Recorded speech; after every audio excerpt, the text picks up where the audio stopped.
Hi, I'm Andrew Berman with the Mortgage News Network, and we're here at the Ultimate Mortgage Expo. Here with me today is James Charlet of CRE Credit Services. James, thank you very much for joining us. Hey, thanks for having me. So, James, listen, there's no question about it. There have been some significant changes to the FICO score. At least that's what we've been led to believe. Can you tell us, have these significant changes had major impact on the credit files of the borrowers out there? Unfortunately, no. The way that it worked, when Generation 9 came out for Fair Isaac, there was a lot of fanfare saying that it was going to be good for consumers, that it was specifically that medical collections were going to be in a different category that would be impacting less, right, and that third-party collections would be totally excluded from the score. That's great. If they did that, the scores would go up dramatically.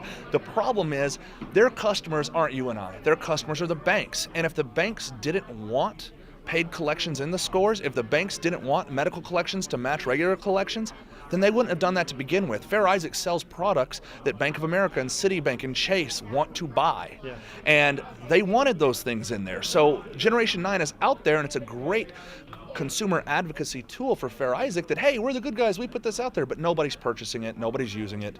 They're continuing to use the generation, in a lot of cases with mortgage, they're still required to use Generation 6 scores because that's all that Freddie and Fannie have approved.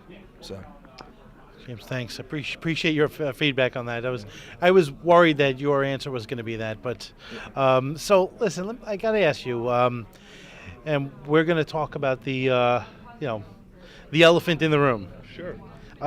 Credit repair companies, they've had some bad apples that have really spoiled the bunch. There's no question about it. Right. Can you speak about how do you find quality credit repair companies like yourself to work with, and how do you tell the difference between a company like yours that has a certain set of standards that is accepted by and embraced by regulators versus the ones who are not the ones you want to be doing business with? Well, I think you should only do business with the ones that have an executive from Experian that owns them. No, I'm kidding. You know of one? I do know of one. No, honestly, there's a much broader answer than that, obviously, and it's simply that the Fair Credit Reporting Act actually prohibits telling lies. You can't say it's not mine if it is yours. You can't say you were never late when you were really, really late. You're prohibited by that from the Fair Credit Reporting Act. On top of that, there are some companies out there that advertise time frames that are ridiculous. Just like a consumer has rights, a credit reporting agency has rights. They've got 5 days to process what you mail to them, 30 calendar days or 45 calendar days in some circumstances to get a response from their subscriber. More time at the back end.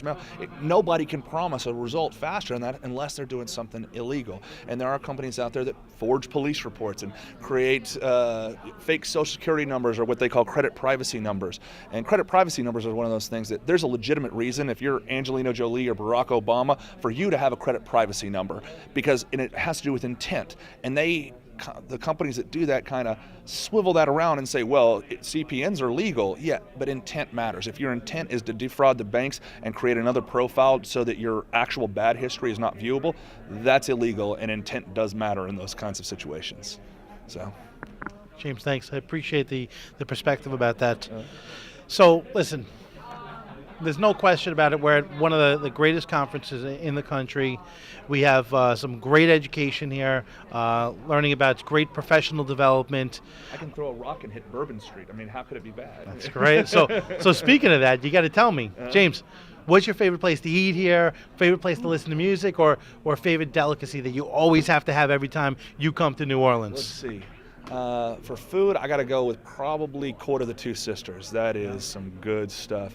You got to hit Cat's Meow and do the karaoke and have a hurricane, It's a favorite. Yeah, absolutely. And I actually found a new spot last night, and they advertise the strongest drink in the world, and it's called Jester's, and they serve it in a Court Jester cup. It was actually, you know what? I'm going to warn everybody about that. I'm not going to necessarily recommend that. So, yeah, but let's see. I guess I love the Audubon Aquarium too. Yeah. So, yeah. Well, that's great. James, thank you for sharing that. Really appreciate your perspective and some great tips there. I'm Andrew Berman with the Mortgage News Network. Thank you for watching.